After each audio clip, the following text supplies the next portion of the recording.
Start.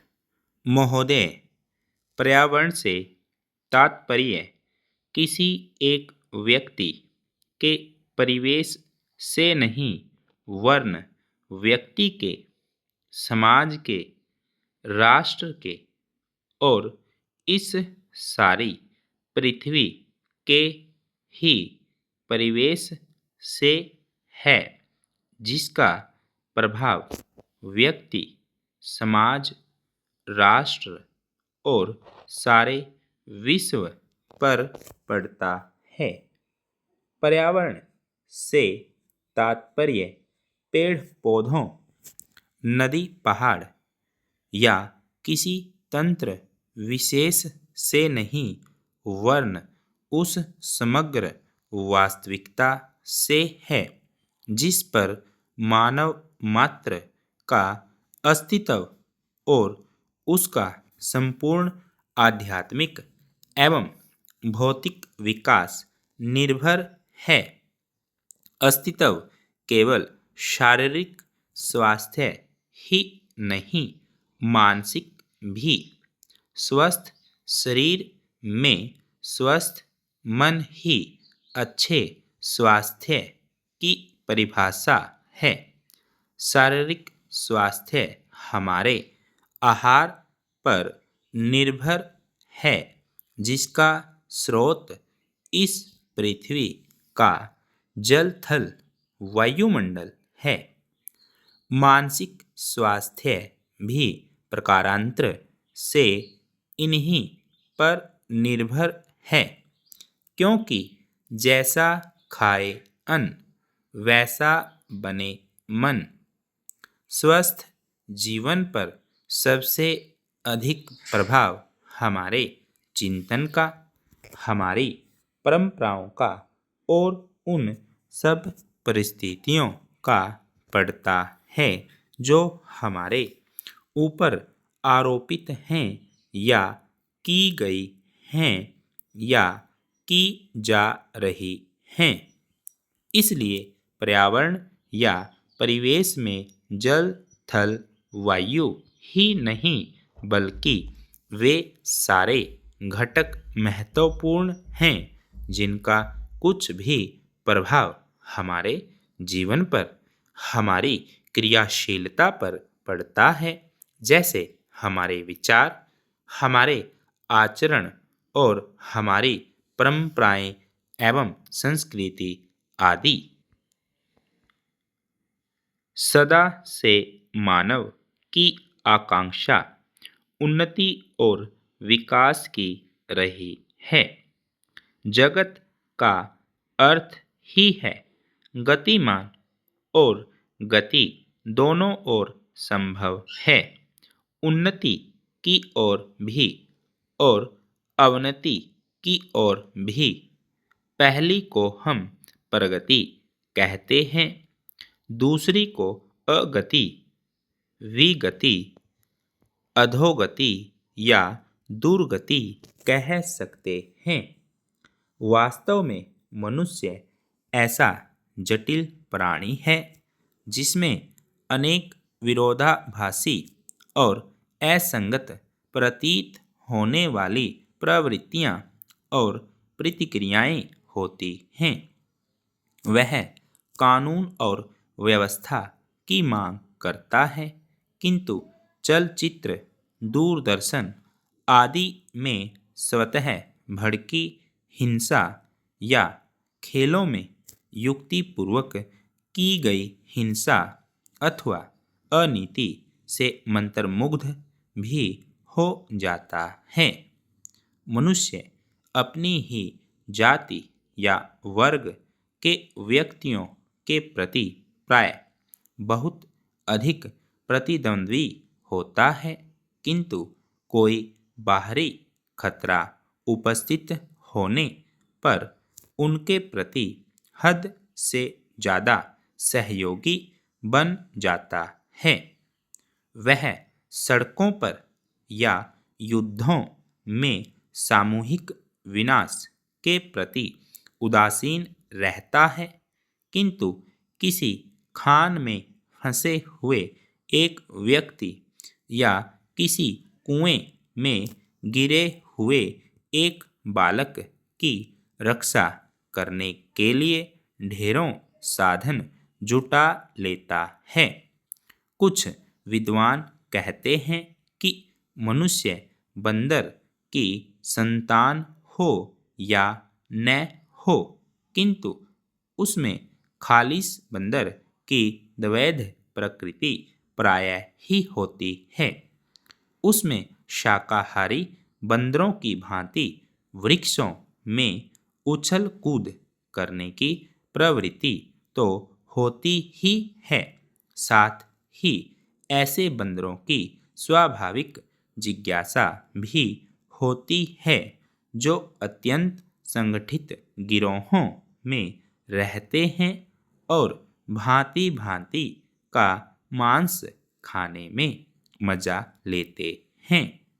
मनुष्य की ऐसी परस्पर विरोधी इच्छा आकांक्षाओं से निपटना असंभव होता है, फिर भी किसी प्रकार का संतुलित मध्यम मार्ग अपनाना अनिवार्य होता है। यही बुद्धिमानी का रास्ता है। विद्वानों ने मानव की मूलभूत आवश्यकताओं को 5 स्तरों में रखा है। महोदय, जो एक के बाद एक आते हैं। शारीरिक आवश्यकताएं यथा भोजन, कपड़ा, मकान और आराम जीवन की मौलिक आवश्यकताएं हैं। दूसरे स्तर पर आती हैं सुरक्षा और भविष्य के प्रति निश्चिंतता। इनके लिए मनुष्य भांति भांति की वस्तुओं का संग्रह करता है। फिर हैं सामाजिक आवश्यकताएं, जैसे अपने परिवार के भीतर और फिर बाहर के दूसरे लोगों से अच्छे संबंध बनाए रखने के लिए सामाजिक, आर्थिक, राजनैतिक और मनोरंजनात्मक संगठन बनाना। चौथे स्तर पर हैं अहम संबंधी आवश्यकताएं, जैसे आत्मसम्मान, आत्मविश्वास और आत्मतुष्टि आदि। आत्म परितोष अर्थात उन्नति, विकास और ख्याति प्राप्ति की अक्षमताओं को साकार करना व्यक्ति की अंतिम और उच्चतम अपेक्षाएं हैं। इन आवश्यकताओं की पूर्ति के लिए मनुष्य अपने आसपास उपलब्ध पर्यावरण का दोहन करता है। जल, थल, वायु ही नहीं, पेड़ पौधों, पशु पक्षी, जीव जंतुओं तक का उपयोग करता है। सभी शक्तियों का, यहाँ तक कि सबल व्यक्ति अपने से निर्बल व्यक्तियों तक का दोहन करता है, जो शोषण की सीमा तक पहुंच जाता है। इसके लिए भांति भांति की तकनीकें खोजी और अपनाई जाती हैं।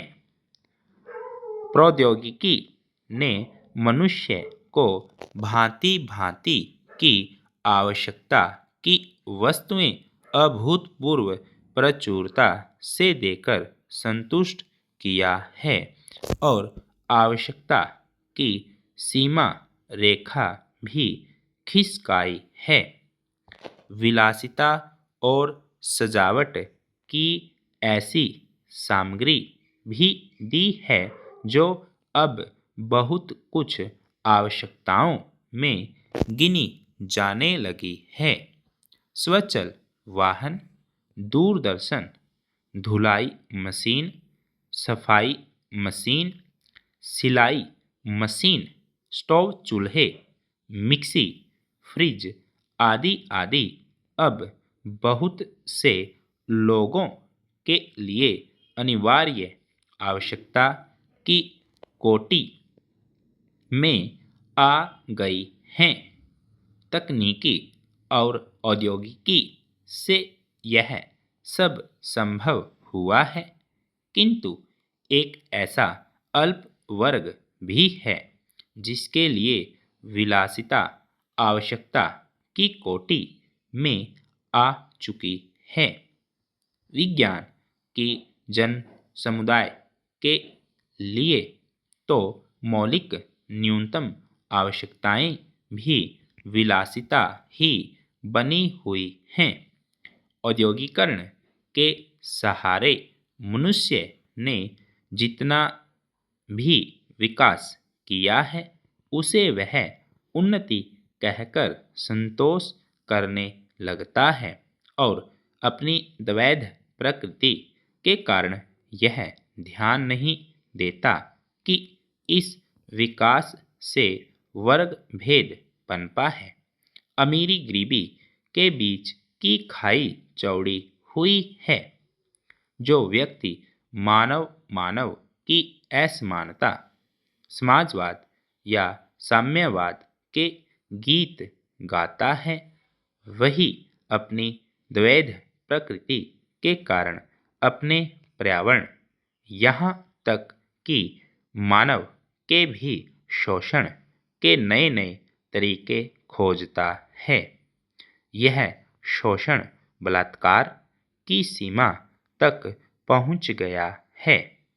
मनुष्य ने अपनी बुद्धि का प्रयोग किया, फलस्वरूप भांति भांति का औद्योगिकरण हुआ और जल थल वायु सब प्रदूषण के शिकार हो गए। जितना ही अधिक विकास हुआ उतना ही अधिक विनाश हुआ। प्राकृतिक संपदा का भीषण ह्रास हुआ। व्यापक वन विनाश से भूमि बंजर और मरुस्थल बन गई। एक बड़ा हवाई जहाज एक दिन में जितनी ऑक्सीजन खर्च करता है, उतनी ऑक्सीजन 17,000 हेक्टेयर वन में तैयार होती है और वन बचे ही कितने हैं। इस उद्योग प्रधान सभ्यता का केंद्र पूंजी है और धर्म स्वार्थ है। मनुष्य मनुष्य का शोषण कर रहा है, देश देश का।